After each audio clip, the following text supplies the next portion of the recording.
Ang nanay ko nga po pala ang nagluto ng pinakbet na ulam namin nung nandito siya sa bahay namin. At ako na nga po pala ang naghiwa ng aming isasahog. At siya na nga daw ang magluluto mga kananays at nagkusang loob naman po magluto ang aking nanay. Syempre, di ba? Nanay natin yan, luto niya yan ay masarap. Hinugasan na nga po ni nanay yung kalabasa at kamote. At itong mga ibang sangkap ng pinakbet.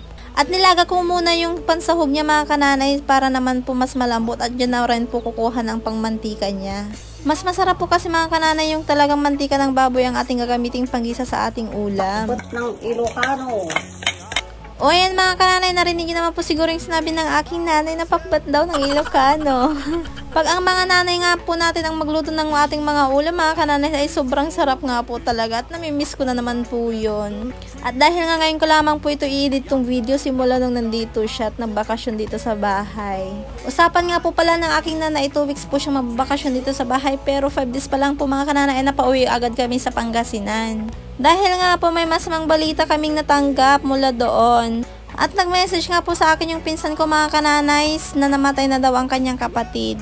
Dahil nga po hindi naman po kami agad nakauwi mga kananay dahil hapon na po sila nag-message sa amin ay kinaumagahan ay umuwi po kami doon. Talagang nabigla po ang aking nanay at syempre nabigla na rin po ako dahil hindi namin inaasahan yun at talagang inaasahan namin gagaling pa po yung tita namin. Pero ganun talaga ang buhay mga kananays. Hiram lang talagang ating buhay. At ito na nga mga kananays ay sobrang bango itong niluluto ng aking nanay at namimiss ko na naman po siya habang ini-edit ko tong video na to. Sino bang anak na hindi niya namimiss ang kanyang ina? Syempre ako lagi kong namimiss ang aking nanay araw-araw, oras-oras yan. At ito na nga luto ng kanyang pinakbet. Sobrang bango at sobrang sarap. So kain na po tayo mga kananays. Thank you for watching. God bless everyone.